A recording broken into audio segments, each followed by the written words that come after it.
Halo, Assalamualaikum warahmatullahi wabarakatuh.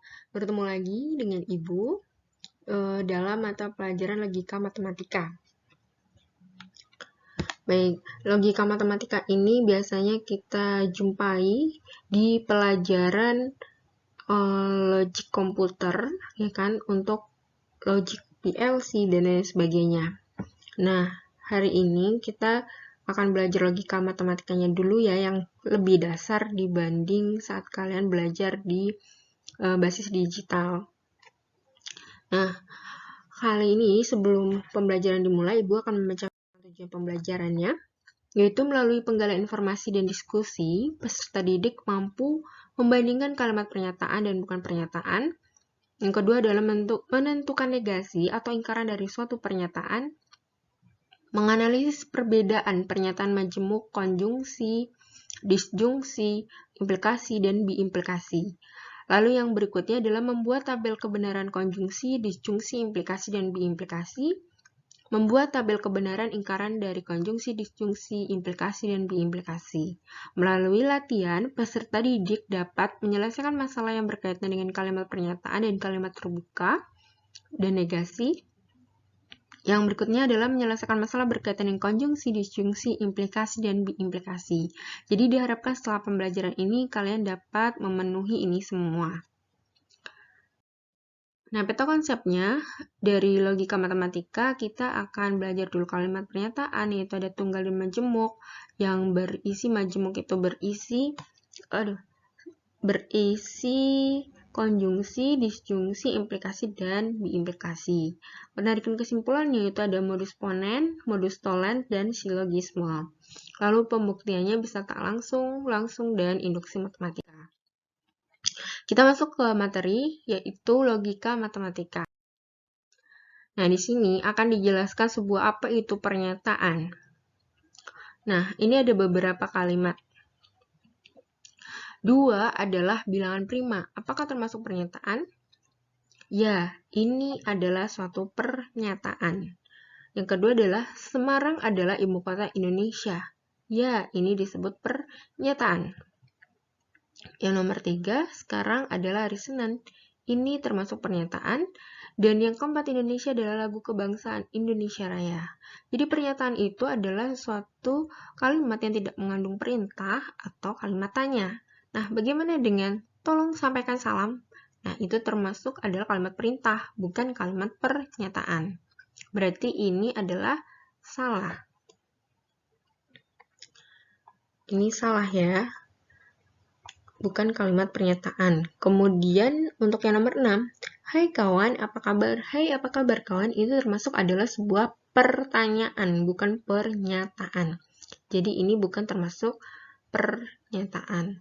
Jadi dapat disimpulkan adalah pernyataan itu belum ada 2 tipe, yaitu bisa bernilai benar ataupun bernilai salah. Mungkin dari sini ini ada yang bernilai benar, ada pula yang bernilai salah, walaupun ini sudah termasuk pernyataan.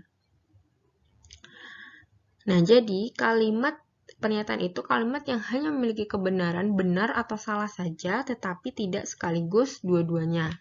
Jadi, bisa bernilai benar atau salah, tapi tidak satu pernyataan itu bernilai benar atau salah. Jadi, hanya satu saja. Kalimat itu benar atau kalimat itu salah. Kemudian ini, kalimat pernyataan itu terbagi menjadi 2, yaitu kalimat terbuka dan kalimat tertutup. Apa sih itu kalimat terbuka? Kita perhatikan terlebih dahulu seperti apa jenis-jenis kalimat terbuka, tipe dari kalimat terbuka.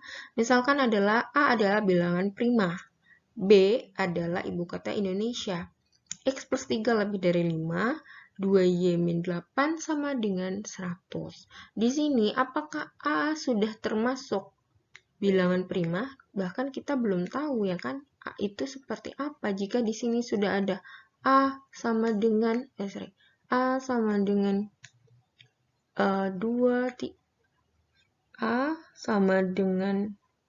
2, 3, dan sebagainya sampai berapa itulah kita baru bisa menentukan apakah A itu termasuk bilangan prima atau bukan. Tapi kalimat ini hanya mengandung, jadi hanya variabel. Begitu juga nomor 2 itu B. B itu juga sebuah variabel karena tidak tahu B itu apa, Bandung, Banyumas, ataupun kota, ya kan? Kita tidak paham. Kemudian di sini aja X plus 3 lebih dari 5. X itu apa yang membuat ini adalah, kenapa ini disebut lebih dari 5? Kita tidak tahu X-nya itu bernilai berapa. Terus yang nomor 4 juga iya, ada variabelnya. Jadi, karena mengandung variabel, sehingga belum pasti kebenarannya. Jadi, tidak pasti kebenarannya kalimat terbuka itu sangat. Kenapa disebut kalimat terbuka? Karena banyak sekali jawabannya. Terus, kalimat pernyataan tertutup, ini kalimat pernyataan tertutup itu misalkan 2 plus 5 sama dengan 7. Itu sudah jelas 2 ditambah 5 adalah 7. Dan Bandung adalah ibu kota Jawa Barat, ya kan? Kemudian 1 dikurangi 1 sama dengan 0. Jadi kalimat tertutup itu kalimat yang tidak memiliki jawaban lebih. Jadi sudah dipastikan ya, ini salah pengertiannya. Seharusnya adalah yang sudah dipastikan, yang dapat dipastikan kebenarannya.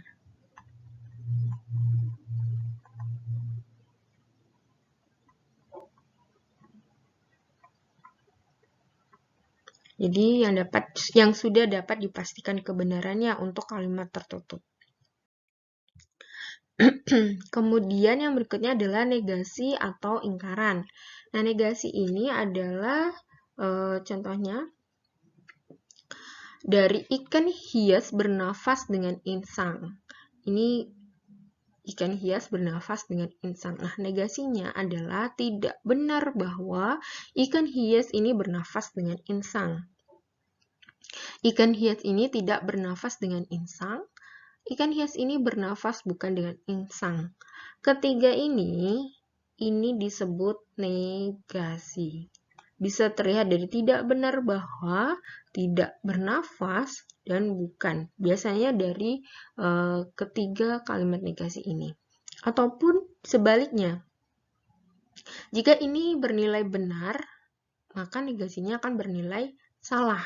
Ini kan berarti bernilai salah. Dari tiga-tiganya itu bernilai salah.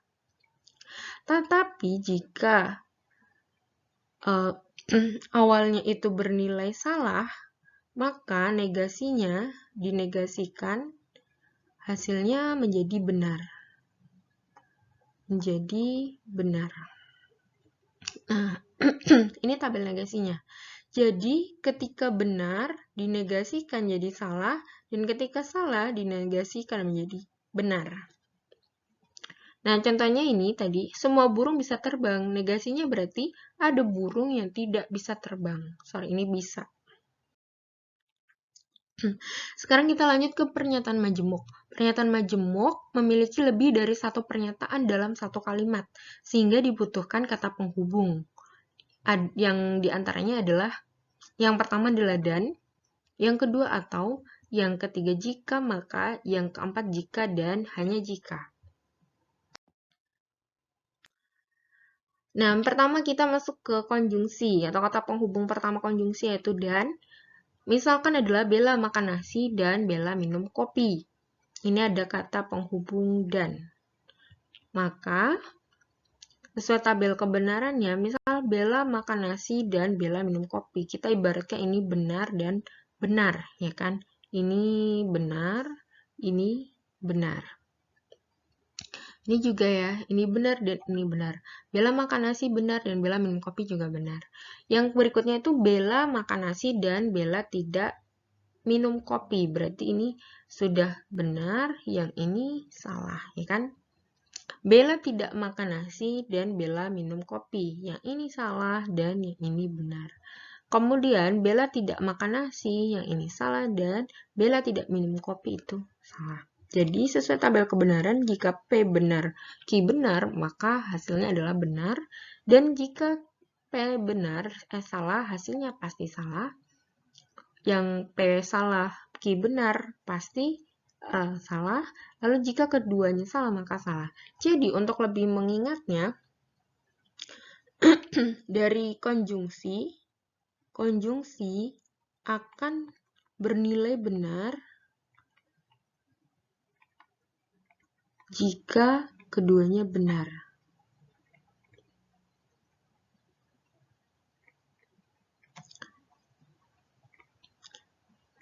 Dan apabila salah satunya bernilai salah, maka langsung bernilai salah.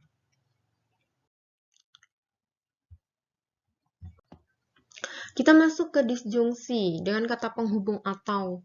Bella makan nasi atau Bella minum kopi. Ya kan, Bella makan nasi atau Bella minum kopi. Yang berikutnya, Bella makan nasi atau Bella tidak minum kopi. Bella tidak makan nasi atau Bella minum kopi. Bella tidak makan nasi atau Bella tidak minum kopi. Nah, sesuai tabel kebenaran, jika benar, maka jika benar, ki benar, maka dengan disjungsi hasilnya juga benar. Ya, jadi ini benar, maka hasilnya benar. Jika sini benar dan ini salah, maka hasilnya tetap benar. Jika Bella yang ini salah dan ini benar, maka hasilnya benar.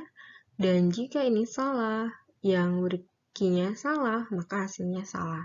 Jadi, untuk disjungsi yang membedakan adalah jika keduanya salah, baru bernilai salah.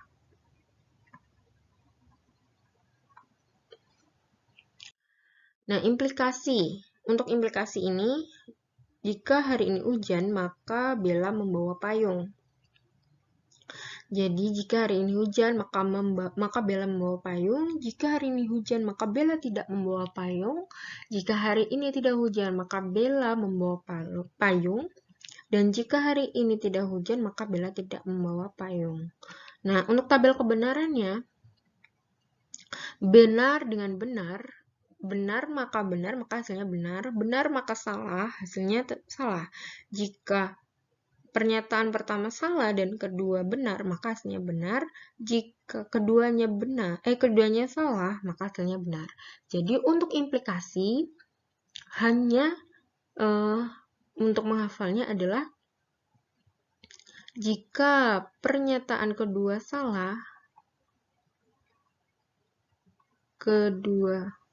salah, maka hasilnya salah. Ini ya, untuk mengingatnya hanya di sini. Berarti yang lainnya adalah bernilai benar. Karena P dan Q itu semuanya sama. Kecuali hasil dari ininya. Masuk ke implikasi, misalkan adalah suatu segitiga dikatakan sama sisi jika dan hanya jika ketiga sisinya sama panjang. Untuk implikasi, tabel kebenarannya itu jika keduanya benar, maka benar. Jika salah satunya salah, maka salah. Dan jika keduanya salah, maka benar. Jadi implikasi itu yang kembar berarti bernilai benar. Untuk yang tidak kembar, dua pernyataannya itu tidak kembar, berarti bernilai salah. Tuh. Negasi dari pernyataan majemuk. Nah, ini Bella makan nasi dan minum kopi. Di sini ada kata dan. Ada kata dan berarti menggunakan konjungsi. Negasinya adalah dengan kata atau. Jadi Bella makan nasi dan minum kopi, berarti negasinya adalah Bella tidak makan nasi atau tidak minum kopi. Sedangkan untuk negasi dari atau, dari kata disjungsi, ya, dari kata hubung disjungsi, Bella makan nasi atau minum kopi, maka menggunakan konjungsi. Jadi menggunakan Bella tidak makan nasi dan tidak minum kopi. Jika hari ini hujan, maka Bella membawa payung. Ini jika maka, yaitu implikasi. Maka konjungsinya, negasinya sesuai dengan ini, lingkaran P maka Q menjadi P dan lingkaran Q, sehingga hari ini hujan dan Bella tidak membawa payung. Dan untuk diimplikasi, lingkaran P jika hanya jika Q, maka P dan lingkaran Q atau Q dan lingkaran P. Converse, inverse, dan kontraposisi. Apa sih itu inverse? Jadi inverse, misalkan ini adalah dari P maka Q, ya kan? Ini dari implikasi menghasilkan converse, inverse, dan kontraposisi. Misalkan P maka Q, untuk dibuat converse-nya adalah dibalik, yaitu jadi Q maka P. Untuk inverse-nya, semuanya diingkar. Dari ingkaran P, maka ingkaran Q. Dan untuk kontraposisinya, yaitu dengan dibalik, kemudian baru diingkar semua. Begitu. Nah, sekarang ada kalimat berkuantor. Kalimat berkuantor biasanya adalah negasi dari yang, misalkan ini, ada kuantor umum, yaitu biasanya awalnya ada kata semua, ada kata setiap. Misalkan pada kalimat ini adalah semua siswa SMK cinta matematika. Setiap siswa SMK menyukai olahraga. Dan di sini ada kuantor umum atau universal. Biasanya digunakan untuk biasanya kalimatnya seperti ini. Dengan beberapa, ada, dan terdapat. Beberapa siswa SMK cinta matematika, ada siswa SMK menyukai olahraga. Nah, biasanya untuk membuat negasi. Di sini ada kata semua kambing berkaki 4. Berarti, untuk nomor 1, negasinya adalah ada atau beberapa kambing, ya kan? Beberapa kambing berkaki 4.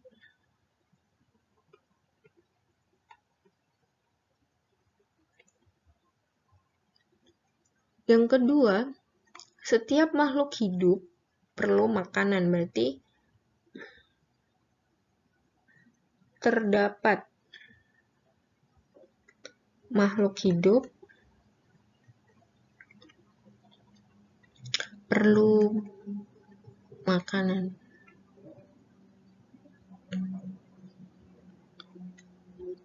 Beberapa siswa tidur saat KBM, berarti semua siswa tidur saat KBM. Penarikan kesimpulan ada 3, yaitu modus ponen, modus tolen, dan silogisme. Jadi premis 1 jika P maka Q, dan premis yang kedua adalah P maka konklusinya adalah Q. Contohnya, jika ada gula, maka ada semut. Terus premis kedua, jika ada gula, maka konklusinya adalah ada semut. Untuk modus tolen, P maka Q, ingkaran P, dan hasilnya adalah ingkaran Q. Jadi, untuk silogisme, yang terakhir yaitu premis satunya P maka Q, dan Q maka R, kemudian hasilnya P maka R, gitu. Ya, sampai sini dulu. Terima kasih sudah mendengarkan dan antusiasme kalian saat pembelajaran. Semoga bermanfaat. Untuk akhir kata, wassalamualaikum warahmatullahi wabarakatuh.